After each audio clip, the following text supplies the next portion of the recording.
बर' फरायसा आफादनि बानजायनायाव आसाम नाङै जोंनि मिरु आफाद, जिल्ला आफाद आरो दखरा आफाद गासैयावबो रुंसारि सोरगोआरि जानाय रामबिलास पासवान मैया बिथाङा 74 बैसोआव मोनसे हस्पिटालाव अबथिरायै इउनियन केबिनेट मिनिस्टार जाना थाबाय थानाय समावनो रुंसारि जायो आरो दिनैहाय रामबिलास पासवाननि मुङाव जोङो श्रद्धांजलि दुलाराय बर' फरायसा आफादा जोङो हाबाफारि लादों आरो बे श्रद्धांजलि हाबाफारि लानायनि गुदियावनो दङ जे दुलाराय बर' फरायसा आफादनि बानजायनायाव 1987 मायथाइनिफ्राय बड'फा उपेन्द्रनाथ ब्रह्मनि दैदेननायाव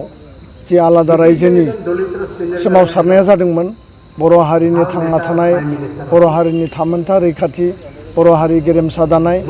आरो बर' हारिया उदाङै गावनोनो मोनसे आबुं रायजो नांगौ होननानै बे जि सोमावसारनाय समाव गिबि खेबनि थाखाय जेब्ला भारत सरकारा जेब्ला ट्राइपार्टाइट पलिटिकेल लेभेलाव आसाम सरकारनि प्रफुल्ल कुमार महन्त चिफ मिनिस्टार, भारत सरकारनि जानानै रामबिलास पासवान आरो दुलाराय बर' फरायसा आफादनि जानानै उपेन्द्रनाथ ब्रह्म, BPSCनि जानानै करेन्द्रनाथ बसुमतारी आरो गोबां दैदेनगिरिफ्रा बे ट्राइपार्टाइटआव माने बाहागो लादोंमोन आरो बे रामबिलास पासवान बिथाङा बिश्वनाथ प्रताप सिंहनि प्राइम मिनिस्टारनि बे मन्त्रि सभायाव बिथाङा लेबार आरो वेलफेयार मिनिस्टार जानानै बर' जेंना सुस्रांनायनि थाखाय, बड'लेण्ड जेंना सुस्रांनायनि थाखाय बर' हारिनि बे गोग्लैसोनाय हारिनि जिखिनि दाबि बे दाबिखौ सुस्रांनायनि थाखाय बिथाङा ट्राइपार्टाइटआव थानानै सरकारनि जानानै खोब गोसो गुदुङै बर' हारिनि जेंना जेंसिखौ सासे दलित मानसि जानानै केन्द्रीय मन्त्रि जानानै बर' हारिनि जेंना जेंसिखौ बिथाङा गोथौयै आरो जोबोद गोसो गोथारै बिथाङा बुजिनो नाजादोंमोन आरो बेबायदिनो बर' हारिनि जेंनाखौ सुस्रांनो थाखाय बिथाङा बाहागो लादोंमोन, हाबा मावदोंमोन आरो गोलाव सम बिथाङा मन्त्रि जाना थानाय समाव खेबसे नङा खेबनै नङा बिथाङा खनथाम खनब्रै पलिटिकेल लेभेल ट्राइपार्टाइटआव भारत सरकारनि जानानै बिथाङा बाहागो लादों आरो बिनि उनाव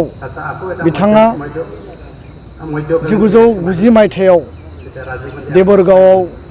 मोनसे गिदिरथार सुबुं गौमा बे रेलियाव लाख लाख सुबुङा बेयाव बाहागो लादोंमोन। बे सुबुं गौमायाव बिथाङा बाहागो लाफैदों आरो बिथाङा बाहागो लाफैनायनि गेजेरजों बर'फोरनि जि आन्दलन, बर'फोरनि जि सोमावसारनाय बे सोमावसारनायखौ मोनसे मर्यादा होनानै बर'फोरनि सोमावसारनाया जि लेजिटिमेट माने मोनसे डिमान्ड, बेयाव गासैबो लेभेलनि जिखिनि जेंना जेंसि दङ बेखौ सुस्रांनांगौनि थाखाय भारत सरकार, आसाम सरकारा जे बिबान लानांगौ बे बाथ्राखौनो बिथाङा बर' रायजो राजाजों सावरायलांदों, बर' रायजो राजानो मेसेज होलांदों आरो बिथाङा मोनसे समाव बुंदोंमोन जे बे जेंनाखौ सुस्रांजायाब्ला, बे हाबाफारिफोरखौ मावफुंजायाब्ला बा बर' हारिनि जेंनाया जुदि बेबायदि गोग्लैसोनानै थायोब्ला बर' हारिया आल्टिमेटलि आलादा रायजोनि माने दाबिनायनि अनगायै जेबो लामा गैया आरो बेखायनो बर' हारिनो आलादा रायजो होनायानो माने थार लामा होननानै बिथाङा बे बाथ्राखौबो मोनसे समाव स्टेटमेन्टनि गेजेरजों फोसावदोंमोन। दा बेखायनो हारिजों बिथाङा सोमोन्दो दङ। रामबिलास पासवाना बड'लेण्ड आलादा रायजो सोमावसारनायजों सोमोन्दो दङ। रामबिलास पासवाना बड'फा उपेन्द्रनाथ ब्रह्मजों सोमोन्दो दङ आरो रामबिलास पासवाना आसामाव थानाय बर' हारि दुलाराय बर' फरायसा आफाद हिसाबै BPSC हिसाबै बिथाङा गोथौ सोमोन्दो दङ। दा बेखायनो दिनैनि बे समाव भारतनि NDA सरकारनि इउनियन केबिनेट मन्त्रि जाना थानाय समाव बिथाङा जि अबथिरायै रुंसारि जाबाय, दिनै जोङो गोसो गोथौयै जोङो दुखु फोरमायदों आरो जोङो श्रद्धांजलि हाबाफारि लादों आरो आनान गसाइनि खाथियाव आर'ज गाबदों जे बिथांनि सोरगोआरि जिउआ जाहाथे सोरगोआव आलो गोजोननि जायगा मोनो आरो बिथांनि थाखायनो दिनै बिथांनि नाजानाय, बिथांनि मावलांनाय बे गासैबो हाबाफारिनि थाखाय आरो उननि समाव जायफोर मन्त्रि, जायफोर भारत सरकारनि जानानै बे टकफोराव बाहागो लादोंमोन, बे गासैबो जोंनि गेदेमा राजखान्थि सामलायगिरि बिथांमोननि थाखायनो दिनै मोनसे समाव 93आव BSc जोङो सुक्ति मोननो हादों। 2003 मायथाइयाव जोङो BTC सुक्ति मोननो हाबाय आरो नै रिसेन्टलि जोङो 2020 मायथाइनि 27 जानुवारियाव जोङो बिटिआर गोजोन गोरोबथाखौ मोननो हाबाय दा बेयाव रामबिलास पासवाननिबो जथेस्थ' अरिहना अबदान दं होननानै जों सानो बर' हारिया दैदेनगिरिफोरखौ मोजां दैदेनगिरिखौ सिबिनो थाखाय मालाबाबो बावगारा आरो जोङो अरायबो दैदेनगिरिफोरखौ जोहोलावजोफोरखौ जों सिबिबोदों मान होबोदों बिथाङा जि हारिनि जाया मानो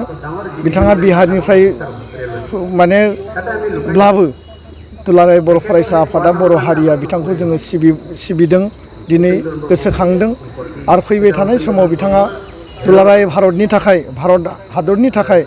मन्त्रि जानानै गोग्लैसोनाय हारि हारिसाफोरनि थाखाय जिखिनि हाबा मावबाय जौगानायनि थाखाय जिखिनि हाबा मावबाय बे जेब्लायबो अमर जानानै थागोन गोथां जानानै थागोन बिथांनि मोजां हाबाफोरा भारत हादरनि साफ्रोमबो सुबुंजों गोसोखांजागोन आरो बिथांनि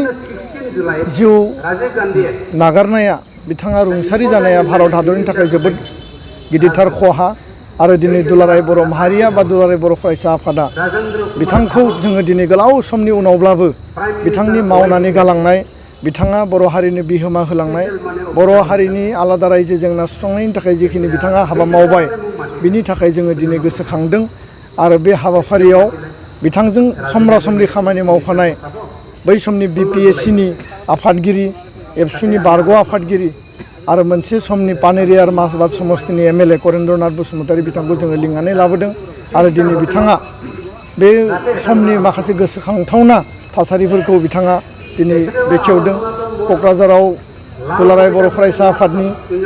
गाहाय नेहाथारि लरेन्स इस्लारिनि बाहागो लानायजों दुलाराय बर' फरायसा आफादा आगुनि दैदेनगिरिफोरखौ लानानै बेयाव मोनसे मेल दिनै श्रद्धान्जलि हाबाफारि लादों आरो गुबुन गुबुन जिल्ला दखरायावबो बे हाबाफारिखौ लादों दा बेखायनो दिनैनि साना दुखुनि सान आरो दिनैनि साना बिथांखौ गोसोखांनायनि सान दा बेखायनो फैबाय थानाय समाव जोङो बर' हारिनि थाखाय जायफोर भारत सरकारनि जानानै खामानि मावबाय बिथांमोनखौ जों अराय गोसोखांगोन अराय बिथांमोनखौ जों गोसोआव लाखिगोन आरो दिनै बिनिनो मोनसे नेरसोन आरो बेखिनि समाव आङो बेखिनि बाथ्राखौनो दिनै बुङो दिनै बे गोलाव सम बड'लेण्ड सोमावसारनायाव बर' हारिनिफ्राय जायफोर बिर जोहोलावजोफ्रा मुंख्लं जाबाय जायफोरा बिहोमा होलांबाय बिथांमोननि मुङाव नैबे थामथि बर' गोरोबथानि उनाव जोङो जिफोर लुफुंनांगौ फसंथानफोर दङ जेफोर जोङो हाबाफारिफोर मावनो गोनां दं जौगानायनि जों अरायबो बिथांमोननि गोसोखांथियाव माखासे जोङो खामानि मावगोन बिनि अनगायैबो बड'लेण्ड सोमावसारनायनि 34 बोसोरनि बे गोलाव समाव जाय बिथांमोना गेदेमा बिथांमोना दिनै बर' नङाब्लाबो बर'नि जानानै हाबा मावबाय दिनै काछारनि बै समनि दैदेनगिरि होनना बुङोब्ला बड'फाजों खामानि मावनाय आरो नैबे गासैबो आन्दलनाव बाहागो लानाय प्रदीप दत्त रायनि मुंखौ जों लानो हायो बा बड'फाजों एखे समाव खामानि मावनाय मिडिया पार्सन हिसाबै दिनै माने मुम्बाइनिफ्राय रुपा सेनाय बिथाङा दिनै बड'लेण्ड सोमावसारनायाव गासैबो लेभेलनि जिखिनि रिपर्टिं भारत सरकारनो खालामदों बा निउस मिडियायाव बिथाङा खालामदों बड'लेण्ड सोमावसारनायखौ हाइलाइट खालामदों जास्टिस इनजास्टिस जिखिनि माने बेयाव माखासे डमिनेन्स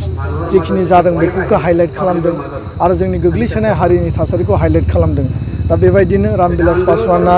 दिनै जोंनि गेजेराव गैलिया बिथांनि मुङाव बिथांनि गोसोखांथियाव जों मा हाबाफारि लानो हायो उननि समाव जों रायज्लायनानै